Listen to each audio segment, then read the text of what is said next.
Today you will be taking Cornell notes. Please put the title at the top of your Cornell notes paper.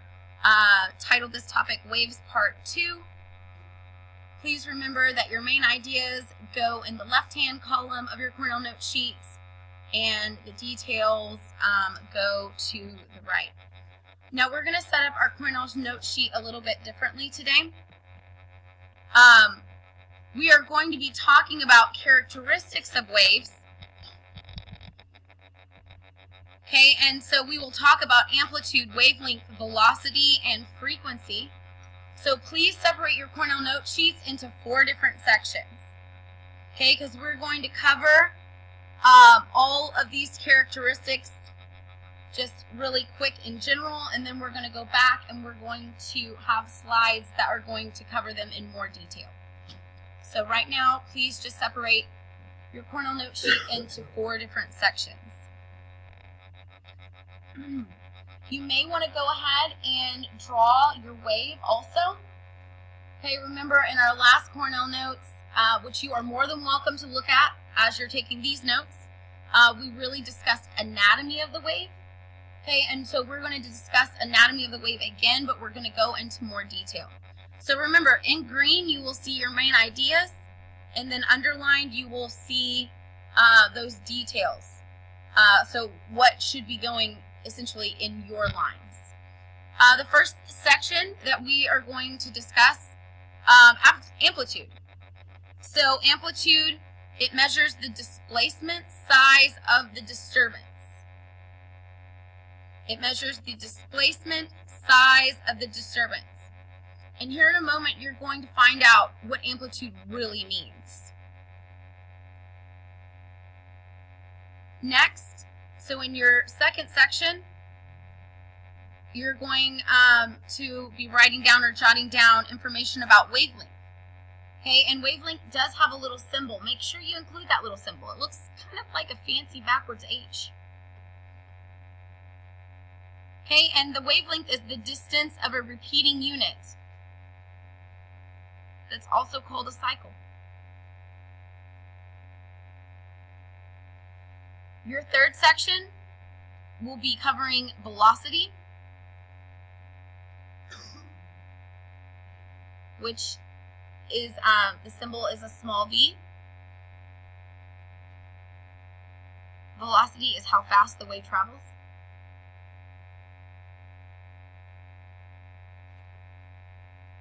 Okay, and during this set of notes, you will also cover frequency, which is the number of wavelengths that pass any point per second.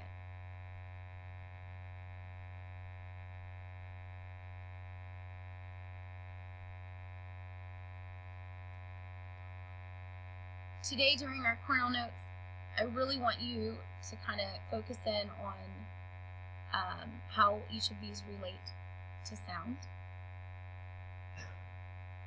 Tomorrow we will be doing a sound wave lab where we will be using tuning forks.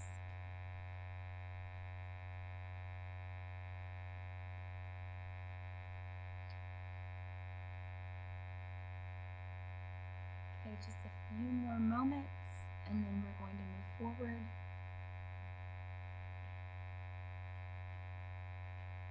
If you have some extra time, go ahead and jot down your wave anatomy of a wave photo and label it.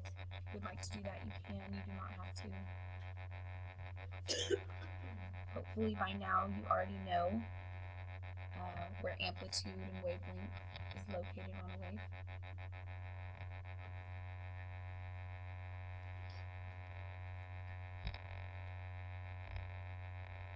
Okay, I'm going to go ahead and move forward.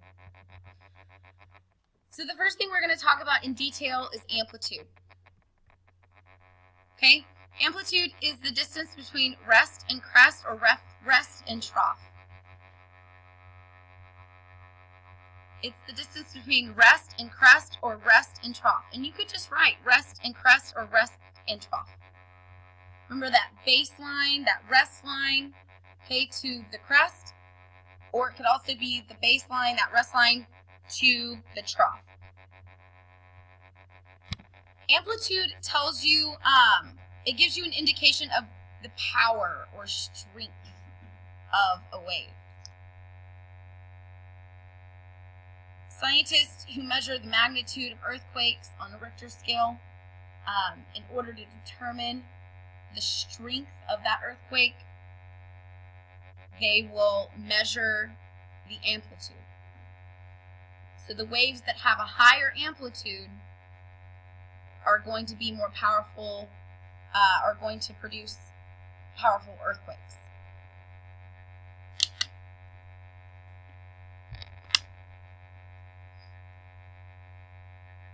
If the wave on the Richter scale is has a small amplitude, then it wouldn't be a very powerful earthquake. As related to sound waves, amplitude would determine loudness.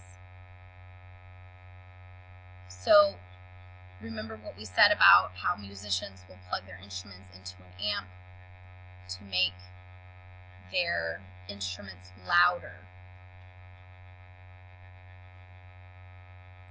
That electric amp will produce waves with higher amplitudes. Related to electromagnetic waves, an electromagnetic wave with a higher amplitude would produce a brighter light.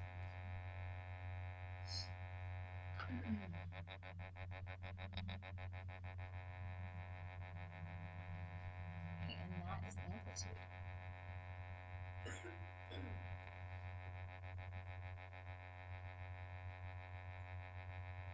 And move forward.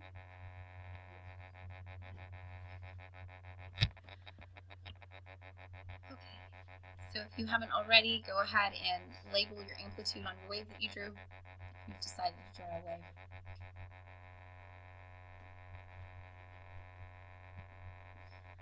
Okay, our next section is going to be wavelength.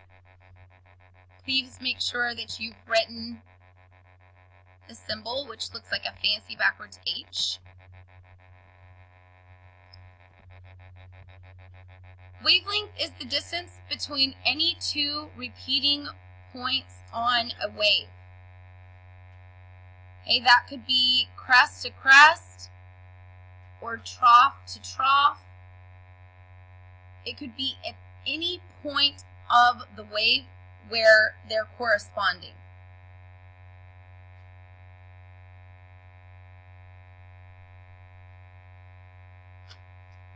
On the electromagnetic spectrum, smack in the middle of the electromagnetic spectrum is visible light. And the wavelength will determine what colors you see. Wavelength also determines what notes you hear. So that word pitch. Wavelength determines pitch with sound waves. A low wavelength will produce a low sound. A short wavelength will produce a high sound.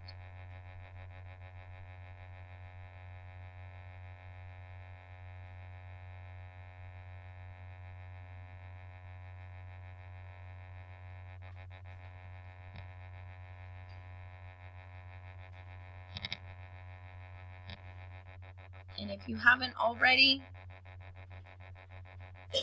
go ahead and label wavelength on the wave that you drew.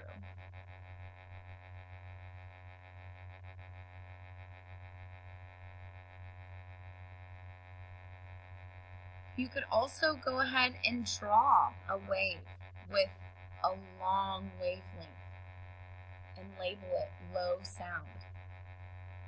You could also draw a wave with a short wavelength and label it high sound.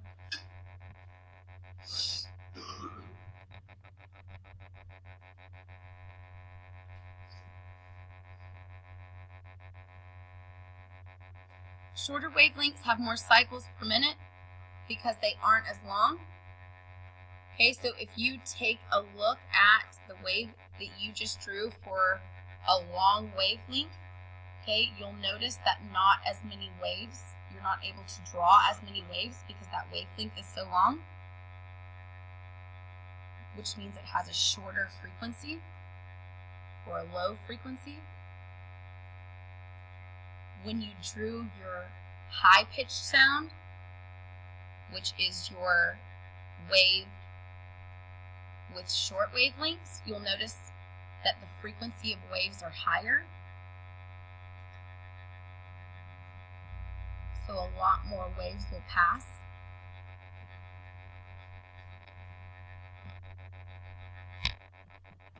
Okay, your next section is velocity.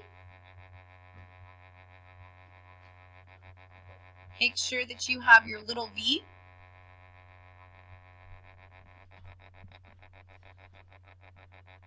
Velocity is the rate at which energy travels in a particular speed and direction.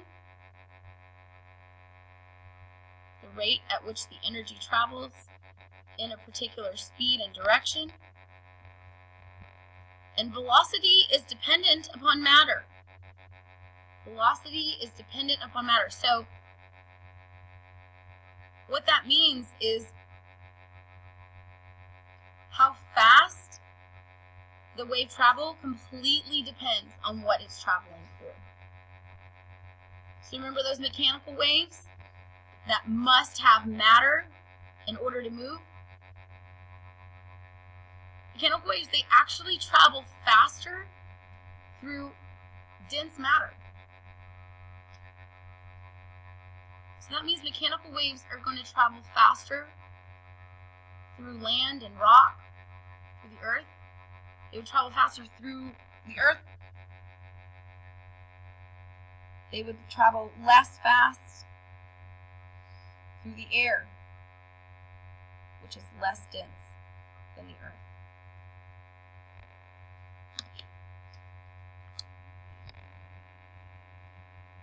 The last bullet point is probably no surprise to you. Electromagnetic waves, they travel faster through less dense matter. Electromagnetic waves do not need any matter in order to travel. In that statement, if you think about it, you're going to get really good cell phone reception, outside of a building. But if you're in that building's basement, okay, and you're surrounded by lots of concrete, you might not get good cell phone reception. Remember, our cell phones use radio waves, which are electromagnetic waves.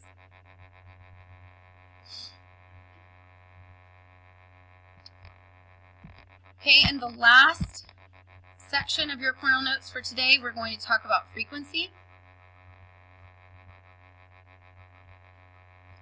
Frequency is how often those waves pass. You can actually count the number of wavelengths that pass at any point per second.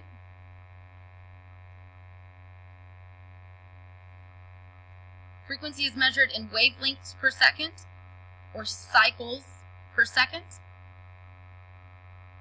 How many wavelengths are passing per second in a given space? And the unit of measurement for frequency is hertz, capital H, lowercase z. And that's the number of wavelengths in 1 second.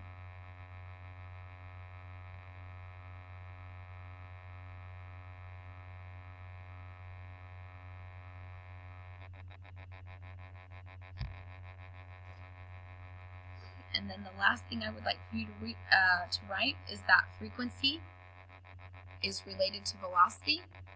And go ahead and write that formula. V velocity equals frequency times wavelength.